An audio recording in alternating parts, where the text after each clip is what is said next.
ડીસા પાલિકા પ્રમુખ સંગીતાબેન દવેએ પાલિકા પ્રમુખ સહિત સભ્યપદેથી પણ આપ્યું રાજીનામું. જિલ્લા કલેક્ટર કચેરી ખાતે પહોંચી પ્રમુખ તેમજ સભ્યપદેથી આપ્યું રાજીનામું. બ્રહ્મ સમાજના આગેવાનોની ઉપસ્થિતિમાં આપ્યું રાજીનામું. ડીસા પાલિકાના વોર્ડ નંબર 3ના સભ્યપદેથી પણ સંગીતાબેન દવેના રાજીનામાને લઈ રાજકીય ભૂકંપ સર્જાયો. પાલિકા પ્રમુખ અને સભ્યપદેથી રાજીનામું આપનાર સંગીતાબેન દવેએ પીએમ, ગૃહમંત્રી સહિત સી.આર. પાટીલને લેખિતમાં કરશે રજૂઆત. ડીસા ધારાસભ્ય ધમકીઓ આપી નગરપાલિકામાં કામ ન કરવા દેતાની હોવાનો કર્યો ખુલાસો. ડીસા ધારાસભ્ય વિરુદ્ધ પ્રમુખ સંગીતાબેને કેન્દ્ર લેવલે રજૂઆત કરવાની મીડિયા સમક્ષ જણાવ્યું. અહેવાલ દરગાજી સુદેશા. રાજીનામું આપો. આજે મારું રાજીનામું મારા સમાજના આગેવાનો સાથે રાખીને ડીસાના નગરપાલિકાના પ્રમુખ તરીકેનું અને વોર્ડ નંબર 3નો ડીસાના વોર્ડ નંબર 3નો સદસ્ય તરીકેનું પણ હું આજે રાજીનામું. કયા કારણસર રાજીનામું આપ્યું? ડીસા નગરપાલિકામાં જ્યારથી મેં ચાર્જ સંભાળ્યો છે ત્યારથી આજ સુધી મને કંઈ કામ કરવા ડીસાના વિકાસ માટેનું કંઈ કામ કરવા દેતા નથી અને મને એક મહિલા તરીકે મને ધારાસભ્યશ્રી અને એમના મળતિયા કોર્પોરેટ તરીકે મને ખૂબ જ ત્રાસ આપવામાં આવે છે. કેવા પ્રકારનો ત્રાસ? કોણ કામ કરવા દેતું નથી ને કયા પ્રકારનો ત્રાસ અપાય છે?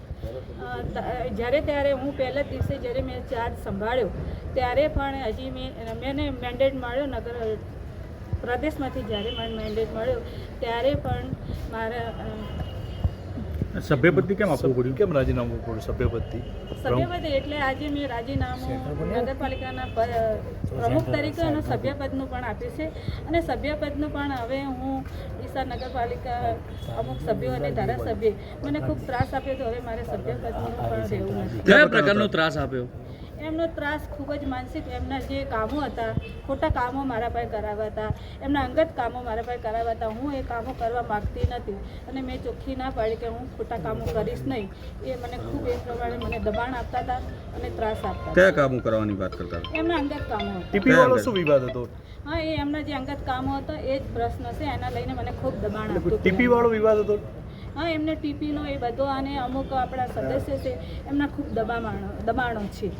આપણા શાસક પક્ષના નેતા હોય, આપણા ઉપપ્રમુખ, એમના બધા જે દબાણો કરીને બેઠા છે એ દબાણો હું ના એમના તોડાવું અને ખોટું કામ મારા પાસે કરવા માગતા હતા, હું નથી કરતી. એટલા માટે એમને મને ખૂબ જ ત્રાસ આપ્યો. આ દબાણો બાબતે આપણે કોઈ નોટિસો આપી છે?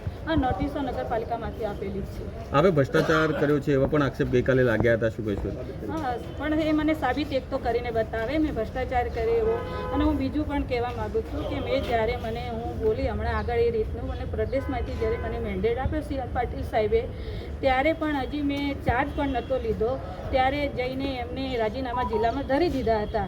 ત્યારે મેં કયું કામ લીધું, કયો ભ્રષ્ટાચાર કર્યો, દુઃખ સાથે મારે જવાબ જોવે છે. દુઃખ સાથે રાજીનામું આપ્યું છે? ના, દુઃખ સાથેની મેં સ્વેચ્છાએ રાજીનામું આપ્યું છે. દુઃખ લાગી રહ્યું છે આપ કહી રહ્યા છો જે રીતે? ના, દુઃખ નથી લાગી દીધું. દુઃખ કશું મને નથી લાગી રહ્યું. મેં સ્વેચ્છાએ રાજીનામું આજે આપી છે અને મારે ફરીથી પણ એને ધારાસભ્યને એના ઉપર મારે આરોપ જ છે કે એમને મને ખૂબ જ માનસિક ત્રાસ આપે છે. કોઈ રજૂઆત કરશો પક્ષમાં ધારાસભ્ય વિરુદ્ધ? ધારાસભ્ય હા, હું કરીશ ને. ક્યાં હું પ્રકારની? સ્ટેટ ઉપર સુધી પક્ષમાં રજૂઆત કરી કે એમને જે મને કામો માટે ને જે દબામણો કરે છે એમને હું રજૂઆતો કરીશ. અને આજે મારે વોર્ડ નંબર 3ના મારા બધા જે આગેવાનો છે, ભાઈઓ બહેનો છે, એમનો હું આજે ખૂબ ખૂબ આભાર માનું છું. અને મને નગરપાલિકાના સદસ્ય જેમને પણ મને આ સુધી સાથ સહકાર આપ્યો છે અપક્ષના, એમને મારી સાથે રહે છે, એમનો પણ હું ખૂબ ખૂબ આભાર માનું છું. અને ભારતીય જનતા પાર્ટીનો જેમને મને મેન્ડેટ આપ્યો અને મને પ્રમુખ પદ આપ્યું એમનો પણ હું ખૂબ ખૂબ આભાર માનું છું. અને હજી હું પણ કાર્યકર્તા તરીકે હું ભારતીય જનતા પાર્ટીમાં કામ કરીશ અને હું કરતી રહીશ. એટલે આ પ્રાથમિક સદસ્યથી રાજીનામું નથી આપતા ભાજપમાં? ના, હું ભાજપના કાર્યકર્તા તરીકે રાજીનામું નથી આપ્યું. અને હું સી.આર. પાટીલ સાહેબનું ગુજરાત અધ્યક્ષ સી.આર. પાટીલ સાહેબનો પણ આજના તબક્કે ખૂબ ખૂબ આભાર માનું છું. અને ધારાસભ્ય આપણા ડીસાના પૂર્વ ધારાસભ્ય શશિકાંત પંડ્યાનો ખૂબ ખૂબ આભાર માનું છું કે જેમને પણ મને પ્રમુખ પદ માટે ખૂબ ખૂબ મહેનત કરી. હવે રાજીનામું આપ્યું, ડીસાનો વિકાસ હવે રૂંધાશે કે વધશે? અને ડીસાના વિકાસની વાત કરું તો ડીસાના વિકાસનું હું જ્યારે મેં વોર્ડ બોલાવ્યું હતું ત્યારે મને કોઈ વોર્ડ લેવા દીધું નથી અને મને ડીસાના વિકાસનું કંઈ પણ કામ એમને કરવા દીધું નથી. જ્યારે હું ડીસાનો વિકાસનું કામ કરતી હતી તેમને ખોટી રજૂઆતો કરીને વિકાસનું કામ અટકાવી દીધું હતું. અને હું ડીસાની જનતાનો આભાર માનું છું અને એમને કહેવા માગું છું કે મારા લીધે ડીસાનો વિકાસ રૂંધાતો હતો અને ડીસાનું કોઈ કામ થતું નહોતું.